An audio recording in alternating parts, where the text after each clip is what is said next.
All right, ladies and gentlemen, welcome to our video to cover section 8.1. Full disclosure, it is very late at night. This is my 5th solid attempt at making this video, and I am now at a point where I have my cell phone rubber banded to the top of the document camera to try and make this work. So for those of you who are all like, man, that Mr. Young sucks, maybe, but he loves you enough to be doing this for the 5th time in a row and rubber banding his phone at the top of the document camera. Let me tell you what, you're going to look back on a moment like now and go, wow, that's love. Now, all love aside, it's time to start chapter 8. You guys took your test yesterday. I'll have your quizzes ready for you, your test graded for you ASAP, presumably by the next time I see you. But after you were done with that test, you did a worksheet, I hope, that was all about reviewing how to factor, because in Chapter 8, we're going to have to do a good deal of factoring. Now, I had you review all the types of factoring, but the two main ones that we're going to be using the most are greatest common factor and factoring quadratics. And the good news about factoring quadratics, if you'll remember, is C quad 4. Okay, I put a little underline under it because you guys need to be thinking about that all the time. Anytime you see a quadratic, x squared, 3 terms, C quad 4 needs to pop in your head. It should be pretty automatic at this point. But before you do that, and this is really important, always, always, always check for greatest common factor. So let's try one real quick. I've got 4x squared minus 14x minus 8. And my greatest common factor that I'm checking for, we'll see that is 2. So I factor out a 2. That leaves me with 2x squared minus 7x minus 4, okay? And once we've got that, then I can factor my quadratic using C quad 4. Now, we're gonna try this out, see how this works. Hey, it's the calculator. Turn it on, program, C quad 4. I apologize if you're stuck with one of these random calculators that doesn't have C quad 4. I don't know why. I presume it was some student with an agenda who was being very mean and making me waste more time putting it back on. If you have a calculator that doesn't have C quad 4, A, mark down the number so I can fix it tomorrow. B, get a different one. Or C, share with a partner. Let's type in our coefficients. 2, -7, -4. Okay, don't worry about this stuff as usual. And we get x equals 4 or x equals -1/2 or 0.5. So, final answer, 2 stays. X minus 4 for the first term, which you can still see over here off to the side. And then to get that -1/2, remember the denominator comes up front, so you get the 2x plus, what is that? 1. That'd be my numerator, okay? So there's factoring using C quad 4. We've done this before. We've been doing it since chapter 4 off and on, so you guys should be comfortable with it, but you know, always good to see it again, okay? If at any point you need to, pause the video, or should I say, ask the substitute very politely to pause the video, and get down any notes you need to, ask questions to each other if you need to, and then be ready to move on. I'm going to keep cruising though. There's your pause break. The next thing you'll be asked to do, and this is kind of the new thing, is you're going to be asked to simplify these rational expressions using factoring. Now, what is a rational expression? It's an expression with a ratio, or in other words, a fraction.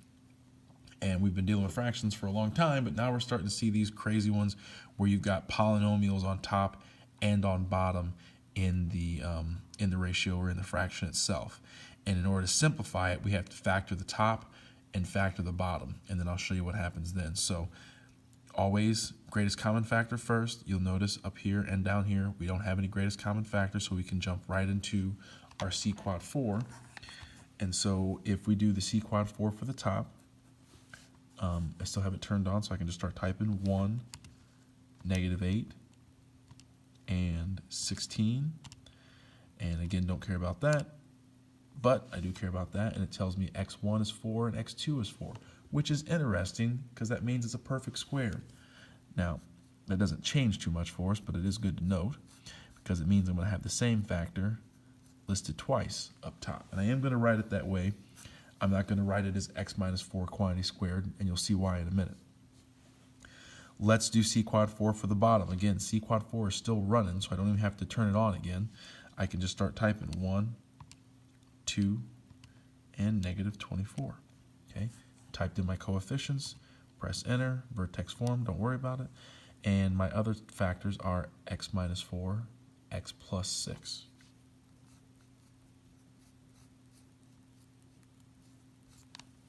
How about that?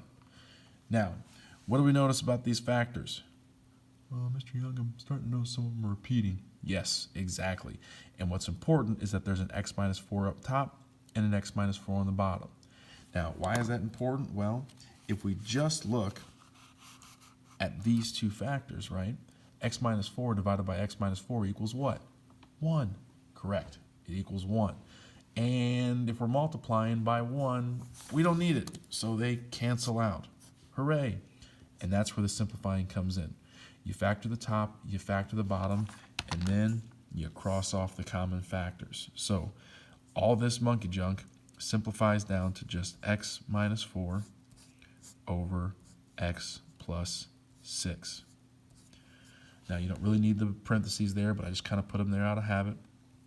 The key thing is I've got this simplified to linear factors. And I do want to write that off to the side, kind of a little asterisk by it.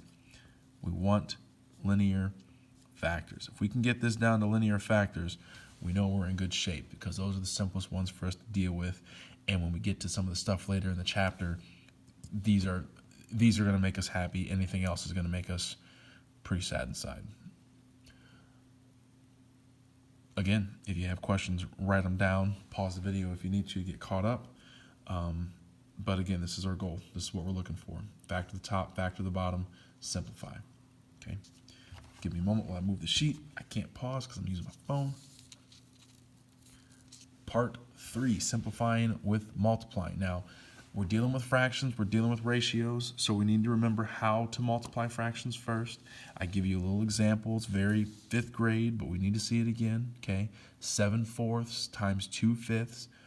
Multiply the top and bottom together, so 7 times 2 divided by 4 times 5. It comes out to 14 over 20, which we can then simplify 7/10. Okay, what we just did here, and I just flew through it. If you need to pause, do it.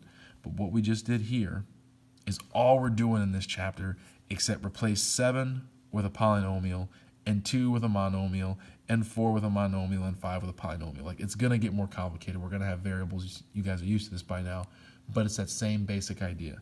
Multiply the top, multiply the bottom, simplify after you do it, and there's your answer. So let's look at a more realistic example here. I've got 5x squared y cubed plus 27x to the 4th over 3xy to the 4th. Sorry, I messed that up, and I'm not redoing it. 5x squared y cubed over 3xy to the 4th times 27x to the 4th over 15x to the 4th y. How do I do it? Multiply top, multiply the bottom, and then simplify using my old exponent rules. And yes, I am going to have to use those exponent rules from Chapter 5. We're going to see a lot of Chapter 5 pop up, but it is the easier stuff. There's not going to be too much synthetic division or long division of polynomials, a lot of that stuff. It's going to be a lot more direct, I think. So let's multiply the top, all right? 5 times 27. Let's pull the calculator out. Okay, I'm smart, but I'm not that smart. We will have to end out of C quad 4. 5 times 27, I think it's 135. Perfect, okay? So we get 135, multiplied the coefficients. What do we do with those exponents? Oh, like bases, we add them. That's correct. So we get x to the 6th, because 2 plus 4 is 6. And then we don't have another y, so it just stays as y cubed. All over 3 times 15. Now we're multiplying the bottom. So that's 45. X to the 1st, x to the 4th. Don't forget that's x to the 1st. Everybody always forgets that. So 1 plus 4 is 5. 4 plus 1 is 5. So those come out like that. Cool, pretty easy, right? Just multiply the top, multiply the bottom, and we're done. Wrong.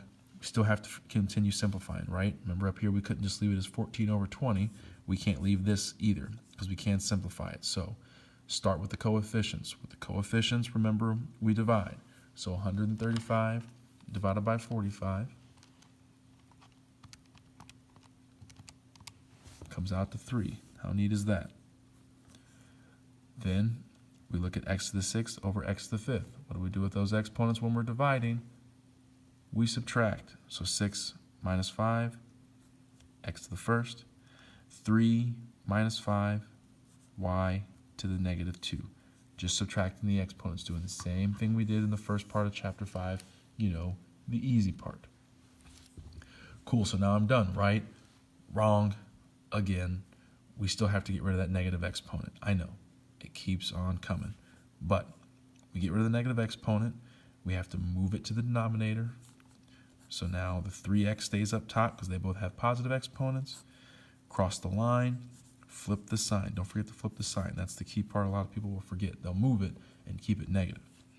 Once I get to this, though, I'm good, okay? I'm all set.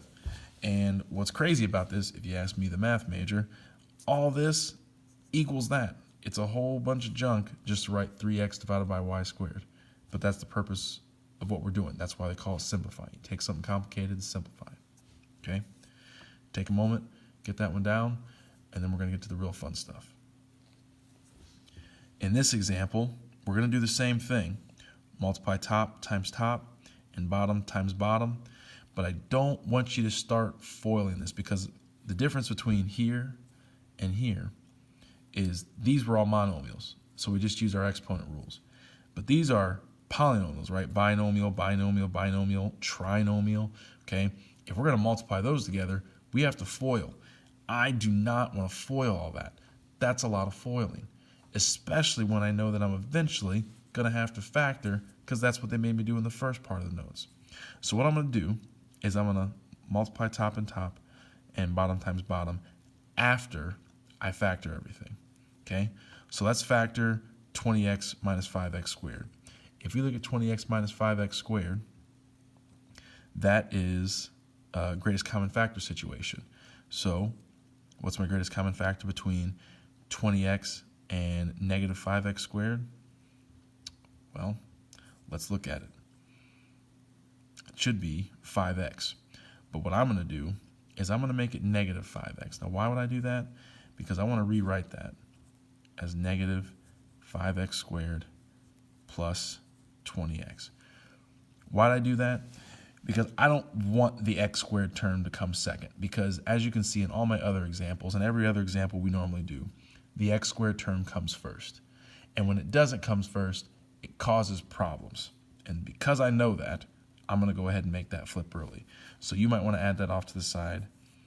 Put x squared first. It's a guideline. It's not a hard, fast law or anything, but it sure is helpful. So flip these around.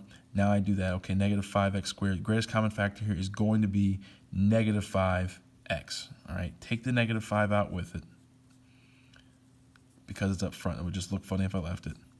And that leaves me with x plus 4.